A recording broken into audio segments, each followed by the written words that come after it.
各位好，我是梅塔特隆。今天我们一起学中国历史。我要讲的是越王勾践剑。这把剑很漂亮，很特殊，很有名，我觉得很有意思的话题。Hello everyone and welcome back to the Metatron's channel. As you know, I'm particularly fond of swords and I like both European swords and Asian swords. We could say that I have a passion for all sorts of swords. And as you know, particularly talking about Asia and Asian history, on my channel I have a lot of videos dedicated to ancient Japan, medieval, feudal Japan, etc.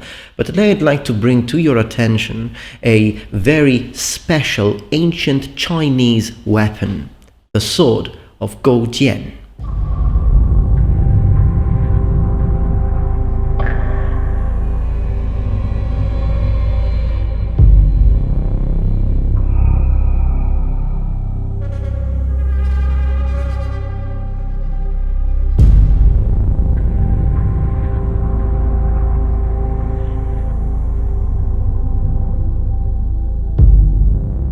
The weapon is an archaeological artifact found in 1965 in the province of Hubei, belonging to the so-called Spring and Autumn period, which is a period in Chinese history from approximately 771 to 476 BC, and in Mandarin Chinese is called Chunqiu Shi Dai. More information on this Chinese historical period later. The sword is an absolute masterpiece, an exquisite merging of a harmoniously repeating dark rhombi pattern on both sides of the blade, enriched with blue crystals and turquoise. The sword is estimated to be around 2,500 years old, which is already remarkable in itself. But what makes the sword special and renowned are two distinct characteristics. Number one, its unusual sharpness. Number two, its incredible resistance to tarnish, rarely seen in artifacts so old. No, really, think about it. How many times have you had to resharpen your kitchen knives because they were getting dull? This sword was made 2,500 years ago, and yet when they found it, it was as sharp as when it was made. So sharp, in fact, that the moment one of the archaeologists lightly touched the edges to assess its sharpness, it drew blood. Now, talking a bit more about the sword being exceptionally resistant to tarnish. Well, I've read quite a few articles about this sword, and I noticed that quite a few claimed that it was amazing that such an ancient sword would have no rust on it whatsoever. But I do believe that we need to spend a few words of clarification here. We are talking about a bronze sword. Technically, bronze does not rust. The word rust, with the term rust, we refer exclusively to the oxidation of iron and its alloys. So, for example, steel. Bronze is a mixture, or is made of copper and tin, no iron added. Okay, so what happens if you were to leave a bronze sword out in the rain? Well, although it does not rust, bronze is subject to oxidation, and copper being the major component of bronze, and it passes through several stages of oxidation in the presence of oxygen and of an electrolyte such as rainwater. Eventually, the copper in bronze will create a green patina which prevents further degradation of the underlying metal. Bronze also decays in the presence of sulfur compounds and chlorine, such as those present in sea spray. So, having said that, it is still noteworthy that the sword has no sign whatsoever of oxidation, no green patina, nothing. And according to the eyewitness account of the archaeologists that found the sword, they said that as they drew the sword, they were left speechless, as they beheld the shiny edges of the blade reflecting the dim light coming from a narrow rift on the ceiling, just like you would expect a polished blade to do. But how can that be? Well, let's proceed in order. Let's talk about the finding first. In 1965, an archaeological survey was being performed along the second main aqueduct of the Jiang River, or Jianghe, in Jingzhou, southern Hubei. This is when a series of ancient tombs were discovered in the county of Jiangling. A dig started in the middle of October 1965, ending in January 1966.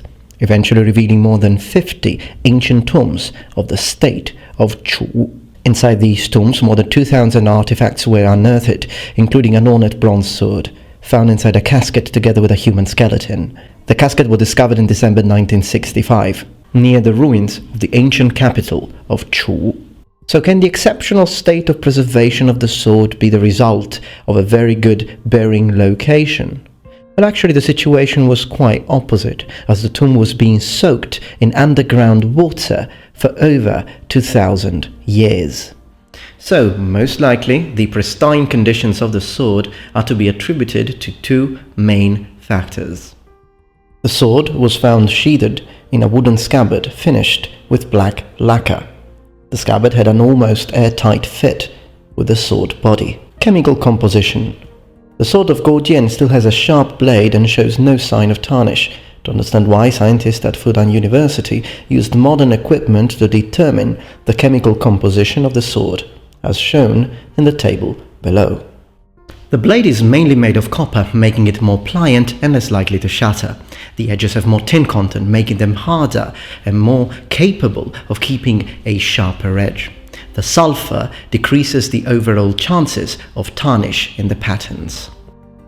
It is likely that the chemical composition, along with the almost airtight scabbard, led to the exceptional state of preservation. Still, there is no complete and thorough answer, so its preservation remains partly a mystery.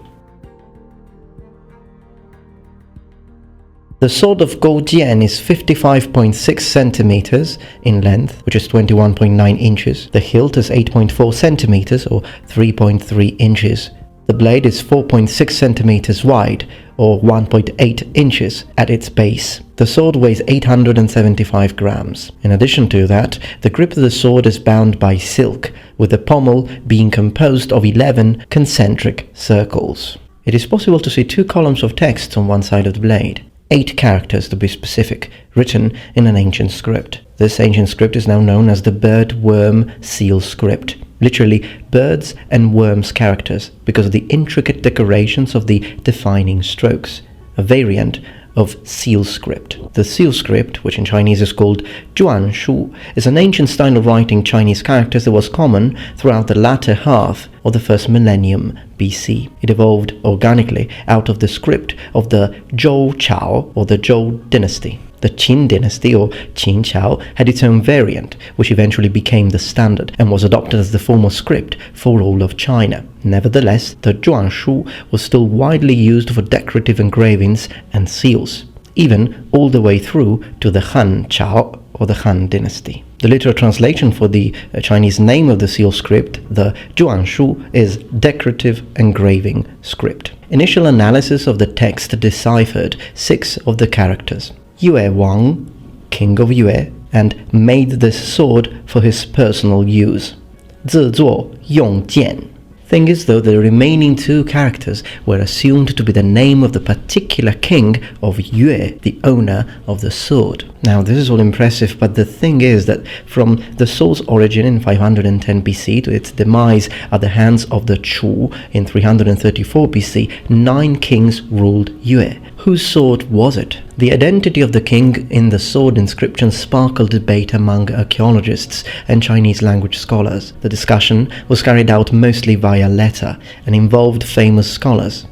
After more than 2 months, all the experts and scholars involved started to form a consensus that the original owner of the sword was Goujian, the king of Yue, made famous by his perseverance in time of hardship. Goujian reigned from 496 to 465 BC.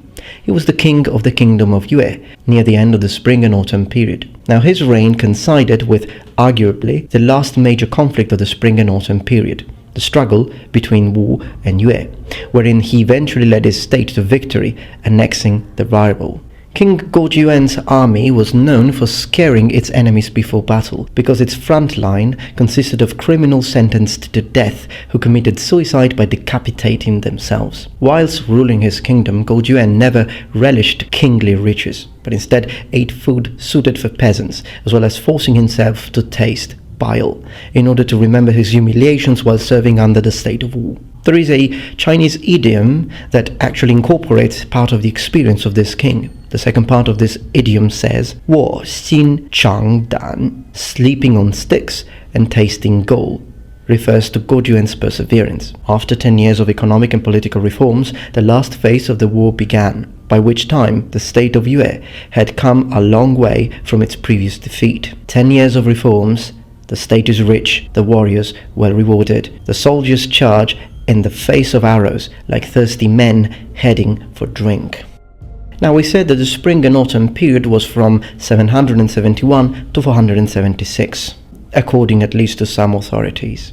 The name of the period actually comes from the name of a chronicle of the state of Lu between 722 and 479 called the Spring and Autumn Annals, which tradition associates with Confucius.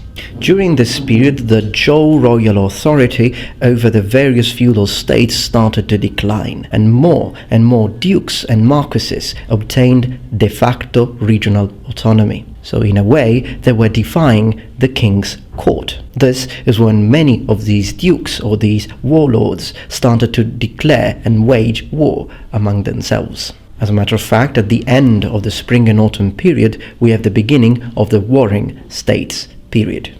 Now, the sword of Goujian is not only the most famous Chinese antique sword, dating back to the years of 496 and 465 BC, but it also represents metallurgical craftsmanship, military knowledge, and artistic taste of the ancient Chinese. Peter A. Lodge, in his book Chinese Martial Arts from Antiquity to the 21st Century, wrote, "The level of workmanship on Chinese bronze swords from this period could be stunning. Other fine blades of a similar nature have also been found, though these weapons are the finest of their kind. Most warriors would have fought with much plainer swords." We should also note that the jian, double-edged straight sword, was a weapon of upper class and quickly became a symbol of status. This truly unique historical artifact of ancient China is currently in the possession of the Hubei Provincial Museum. Alright noble ones, I hope that you enjoyed this video. If you did, please remember thumbs up and subscribe to my channel for more content from the Metatron.